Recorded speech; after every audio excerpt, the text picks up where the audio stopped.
بتمنى انكم تعملوا اشتراك بالقناه وتفعلوا زر الجرس على اساس يوصلكم كل شيء جديد انا بعمله اول باول. نتابع اليوم سلسله حلقات الاكسل للمبتدئين. زي ما انتم شايفين قدامنا هلا صفحه اكسل شيت، والاكسل هاي كتير كبيره وكمان ماخذه من الصفحات الثانيه.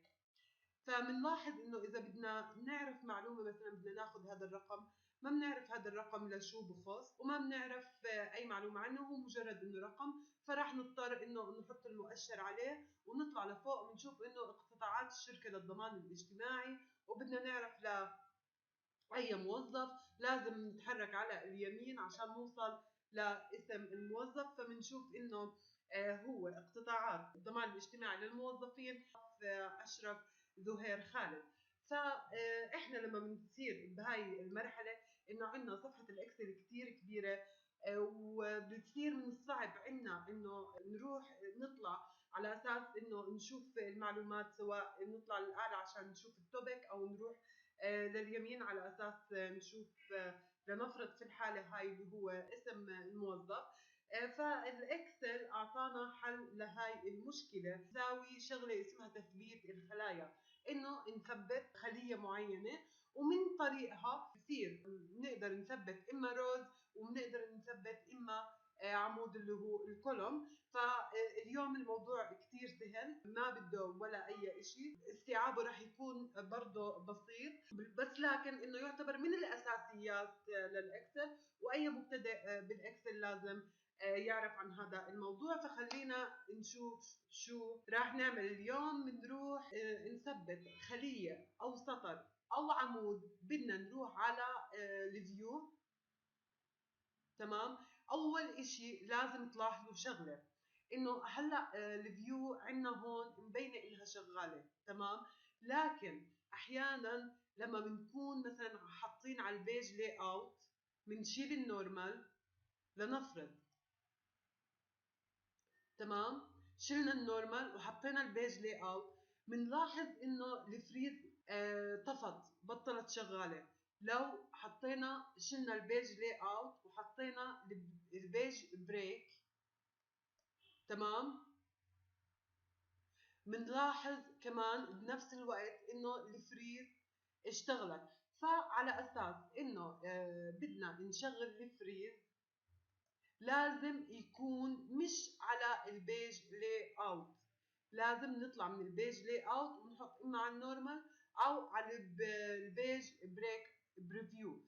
فخلينا نرجع على النورمال على اساس نبلش شغلنا، وبنروح على منطقة الفريز. لما بدي اعمل مثلا فريز للروز، بدي انا هذا هو الرو الاساسي عندي، بدي اياه يكون عليه فريز، انه لما احرك للاسفل يظهر لي الرو هون، وانه اعرف شو المرجع الي لهذا الرو. شو بنساوي دائما مباشرة؟ انا بدي اعمل فريز ل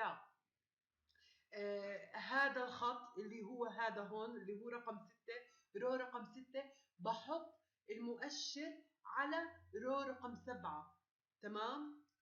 بنحط على رو رقم 7 وبنحط فريز بانز،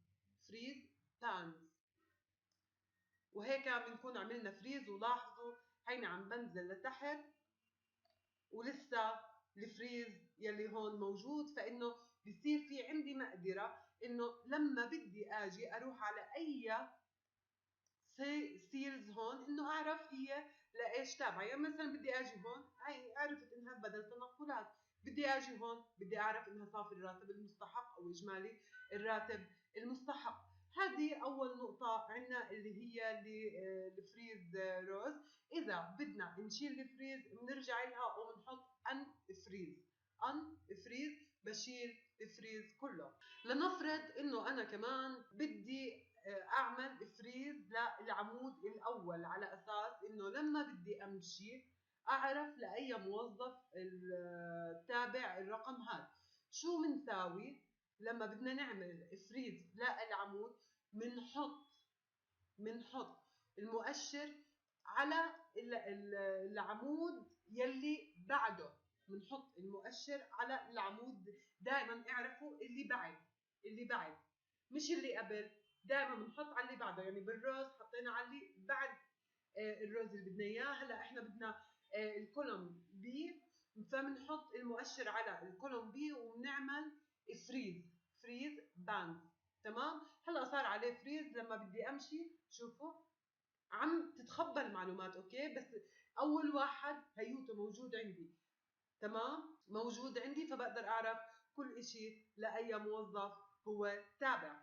هلا صار في عندنا فريز للكولوم هون. لاحظوا كيف انه الكولوم هون ثابت، وبقدر اتحرك على جهة الشمال وبضلني اعرف شو اسم الموظف، بس لكن مش عم بعرف الوصف يلي بالخلية يلي هون.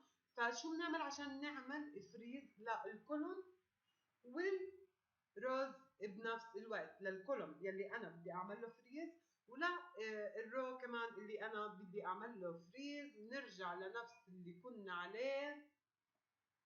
تمام، بنرجع له وبنعمل انفريز لإله. عملنا انفريز، وهلا شو هدفي؟ الخطوه الثانيه انه انا بدي اعمل فريز للكولوم وبدي اعمل بنفس الوقت فريز للروز. تمام، يعني فريز للسطر الافقي وفريز للعمود، على اساس انه اتنقل براحتي واعرف ايش هي المعلومات، او هاي ستيل لمين تابعه، وشو الريفرنس تاعها، وشو بتقرا هاي ستيل. فشو بنساوي؟ بنحط دائما المؤشر على الخليه اللي بدنا نعمل عليها فريز. يعني انا بدي اعرف، بدي يصير فريز للعمود هذا، وبدي يصير فريز للرو هذا. تمام، بدي يصير فريز للعمود هذا لانه هو المرجع، وبدي يصير فريز للرو هذا.